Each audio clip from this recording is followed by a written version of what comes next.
বর্ষিয়ান সম্পাদক শফিক রহমান সাহেবের সাথে আমাকে জড়িয়েছে। শফিক ভাই খুব ভালো করেই জানেন যে ওই মামলার সাথে আমার বিন্দু মাত্র সংশ্লিষ্টতা নাই। তারপরেও শেখ হাসিনা তার বিদ্বেষ চরিতার্থ করার জন্য আওয়ামী আদালতকে দিয়ে আমাকে 7 বছরের জেল দিয়েছে। এর বাইরেও আমি শুনতে পেয়েছি আমার নামে গোটা 5 অ্যারেস্ট ওয়ারেন্টও অপেক্ষা করছে। আমার মায়ের অসুস্থতা এবং আমার সাজা এবং অ্যারেস্ট ওয়ারেন্ট এই পরিস্থিতি বিবেচনা করে আমি আজকে রাজনৈতিক বিষয়ে বক্তব্য দেওয়ার সমীচীন মনে করছি না। আগামী 2 দিন আজকে এবং আগামীকাল হাসপাতালে আমি মায়ের সাথে থাকতে চাই। রোববারে ইনশাআল্লাহ আমি নিম্ন আদালতে গিয়ে হাসিনার দেওয়া সাজা এবং অ্যারেস্ট ওয়ারেন্টের মোকাবেলা করব।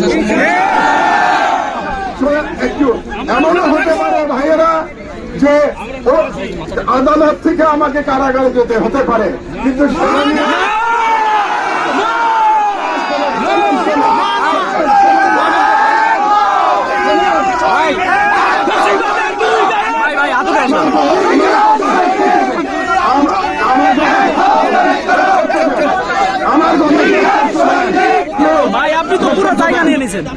এবং সেরকম আশঙ্কায় আমি বিন্দুমাত্র বিচলিত নই। আপনারা জানেন শেখ হাসিনার আমলে আমি 5 বছর কারাগারে ছিলাম। এই আমলে 5 মাস কারাগারে থাকতে আমার কোনো সমস্যা নাই। আমার বয়স আমি বুড়ো হয়ে গেছি, কিন্তু ছেলে থাকার মতো মানসিক এবং শারীরিক শক্তি এখনো আমার আছে। আপনারা এটা নিয়ে একদম বিচলিত হবেন না, একদম উদ্বিগ্ন হবেন না। আইনকে তার রাস্তায় যেতে দিন, আমাকে আমার মতো করে আপনারা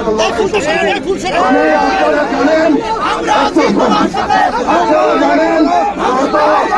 গত 16 বছর ধরে ফ্যাসিবাদী সরকারের বিরুদ্ধে আমি আমার মতো করে ব্যক্তিগত পর্যায়ে থেকে লড়াই করে গেছি। রাজনৈতিক দল বিএনপি বলেন, জামাত বলেন, অন্যান্য দল বলেন, তারা তাদের মতো করে লড়াই করেছে, আর আমি লড়াই করেছি আমার মতো করে এবং আমার দেশ পরিবারকে সঙ্গে নিয়ে। আমার লড়াই ছিল বুদ্ধিবৃত্তিক লড়াই, আমার লড়াই ছিল কালচারাল লড়াই। আজকে আপনাদের সাথে আমি এই বিষয়ে দীর্ঘ আলোচনা করতে পারছি না, এর কারণ আপনারা বুঝতে পারছেন। তবে আমি আশাবাদী যে জেল থেকে মুক্ত হওয়ার পরে আরো বড় পরিসরে আপনাদের সাথে আমার দেখা হবে।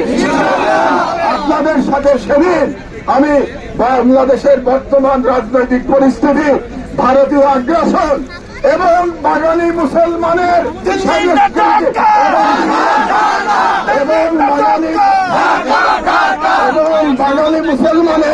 সাংস্কৃতিক লড়াই নিয়ে আপনাদের সাথে আমি বিশদ আলোচনা করব।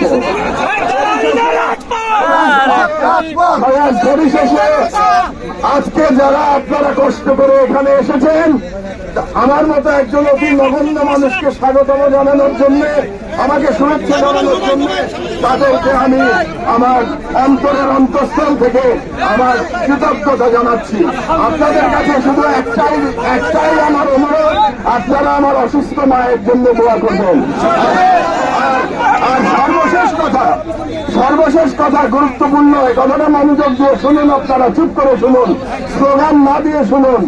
সেটা হলো পরাজিত ফ্যাসিবাদ বিদেশে বসে তার বিদেশি বন্ধু, বিদেশি প্রভু, তার কোন বিদেশি বন্ধু নাই, তার বিদেশি প্রভু এবং বাংলাদেশের এজেন্টদের দিয়ে বিপ্লবকে নস্যাৎ করার অপচেষ্টা চালাচ্ছে। আপনাদের কাছে আমার সনির্বন্ধ অনুরোধ, একজন সিনিয়র সিটিজেন হিসেবে এবং আপনাদের লড়াইয়ের সাথী হিসেবে আমার অনুরোধ যে আপনাদের মধ্যে যেন কোনো অনৈক্য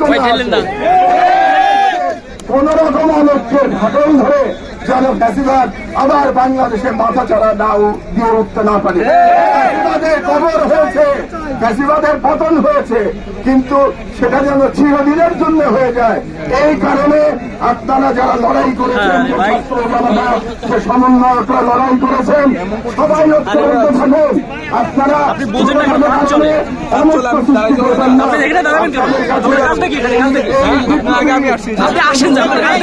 এই আহ্বান রেখে আমার বক্তব্য শেষ করছি।